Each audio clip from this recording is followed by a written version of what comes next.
Hi everyone, and welcome to this week's installment for CMC Markets. My name is Mish, Chief Strategist for MarketGauge.com. Going to do a brief video for you today covering a few of the asset classes commodity related. And of course, this is all ahead of the FOMC, which will be announced at 2 p.m. Eastern Time tomorrow in the U.S. And just to add that to the long list of things that we have influencing the market this week: CPI, PPI, war, gas leakages, and a rally that we should have not been so surprised about, because last week when I did the video for y'all, I showed you how if we looked at the small caps in particular, you really needed to see that line in the sand of the 80-month moving average hold up. And so far at that 170 level, if we look at IWM, that has happened. 177 though, big resistance, so keep that in mind for tomorrow, because it got right up to it today and started to retreat. So let's begin by talking about the dollar, and particularly this $1 pair, which is the dollar versus the yen. So the dollar, if you just look at the cash chart of the dollar right now, it had a spectacular move up as of July, and now peaked last week, and is really basically consolidating above 105.50. So keep that in mind, especially if you like trading the currencies, because the dollar at 105.50 and above remains biased bullish. Below, we can start thinking, maybe somewhat of a trouble. And of course, on the heels of FOMC, with 4 or so dovish comments by Fed members this week in the U.S., it is possible that they'll call for a pause, which of course will mean that the dollar might fall, and of course gold will rally. We'll have a look.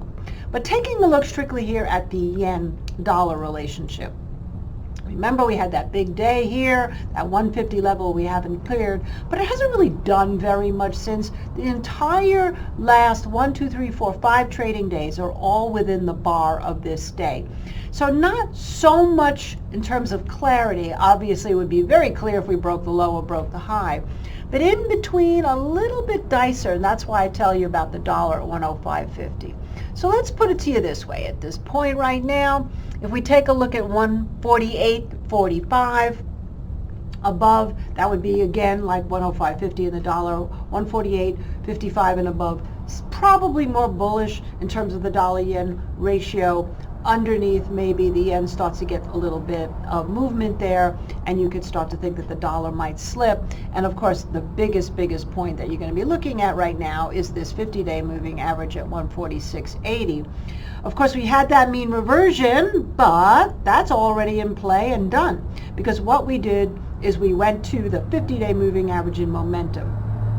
Interestingly enough, momentum being weaker than the price, because you can see that the 50-day is right here, where we still have a distance to go from the 50-day moving average in price. So that tells me that if this does indeed fall, the dollar to the yen, and we see this 50 break, it would be another bearish diversion, which could mean eventually that the dollar will break against the yen. Okay, let's move on now to gold. So naturally, with the war, the gold market rallied a bit. That makes sense, but a bit. I actually would have thought that we would have seen much higher levels. However, if you remember last week, we talked about 1865, and so today our closing level was really pretty much above that. We did not close above it yesterday. And so now we have to say, can we continue the pattern? So a couple of things of interest, besides the fact that we had held that 1830. We did have, if you look at a GLD chart, not a gold futures chart, you'll see that there's a gap down, then a gap up, leaving somewhat of an island bottom. We're not seeing that, obviously, in the futures right here.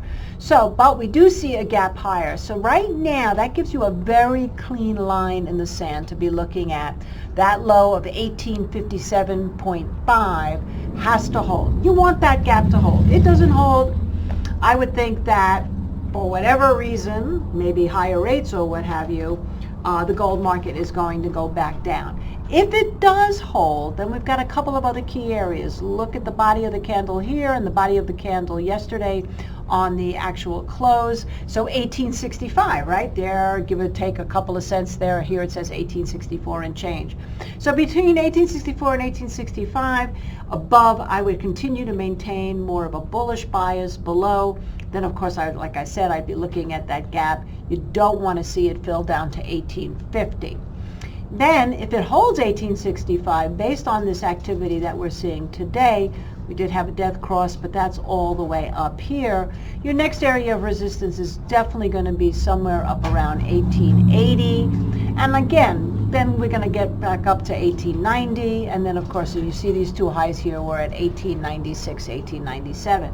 So there's going to be resistance along the way unless something so incredibly explosive happens, either dovish conversation by the Fed or an escalation of what's going on, the unfortunate situation that we have right now in the Middle East. Now, what is also interesting here is the momentum.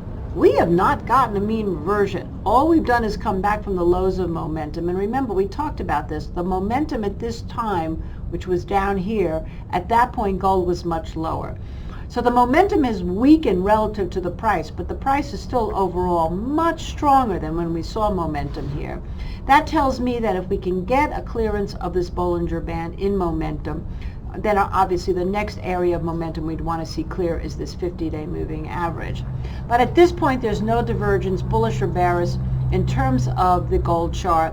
And really, I think this is going to be so heavily news-driven, so remember those levels. Okay, so if we move on to WTI crude oil December contract, if you just step back and see what I see, you can really see this huge basing action here, almost like a giant head and shoulders inverted bottom. And of course, we had that breakout here, as we were talking about, over 80. And on the big break, we basically tested the support, and now, of course, we've hopped right back above the 50-day moving average with an inside day, by the way, today to the trading day yesterday.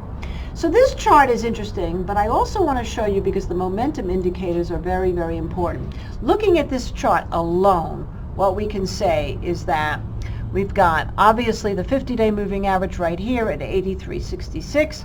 So let's call that our pivotal point for tomorrow, above 83.66.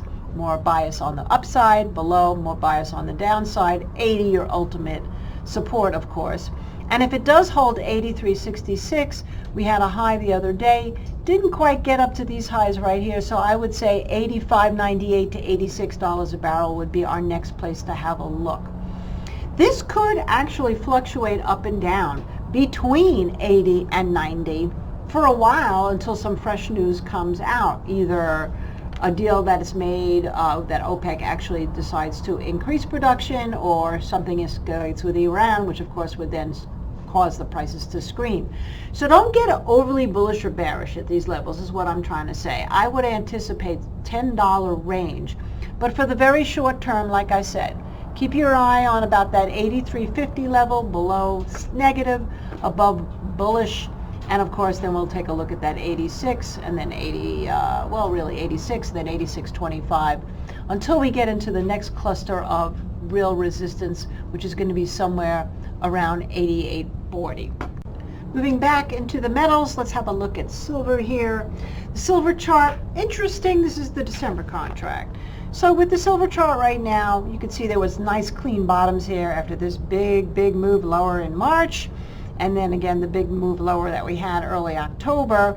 And now, of course, the war has been, obviously, just like with gold, somewhat of an incentive in keeping this moving higher. And also, you got to keep an eye on the interest rates for tomorrow with that meeting. Right now, the bond market is telling you that it may have bottomed, but it could also just kind of go sideways here, in which case then these metals can start to act independently more on other types of bullish incentives, like, for example, inflation increasing because of the geopolitics. So for right now, what we're looking at right here is we can kind of forget about this bottom. We do not want to see that come back. We do not want to see this breakdown under 2160. However, if we move up to recent action, look at today's action was an inside day to the action the day before. That makes it pretty simple. When you have an inside day, you want to look at the high of the day. So the high today was 22.18. Above 22.18, that tells me that we're probably going to move up a little bit higher again. And of course, what would be our next real level of resistance? We've had a lot of stuff happening between 23 and 22.50. So I would say we'd have to look at 22.50 first. over that 22.18, and then we can start thinking about 23 before we run into major resistance here at that 50-day moving average at 23.33. So that's kind of the upside targets. Obviously between 21.60, then I would be looking at 21.20, and of course if we break down under these recent lows of 20.80, that's not so positive.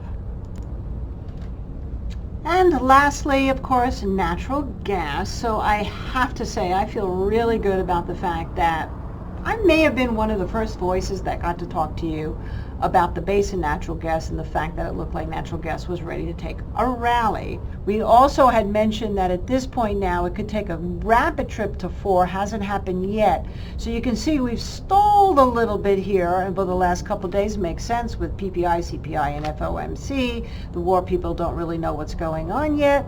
So with that inside day, again, let's show you that inside day rule.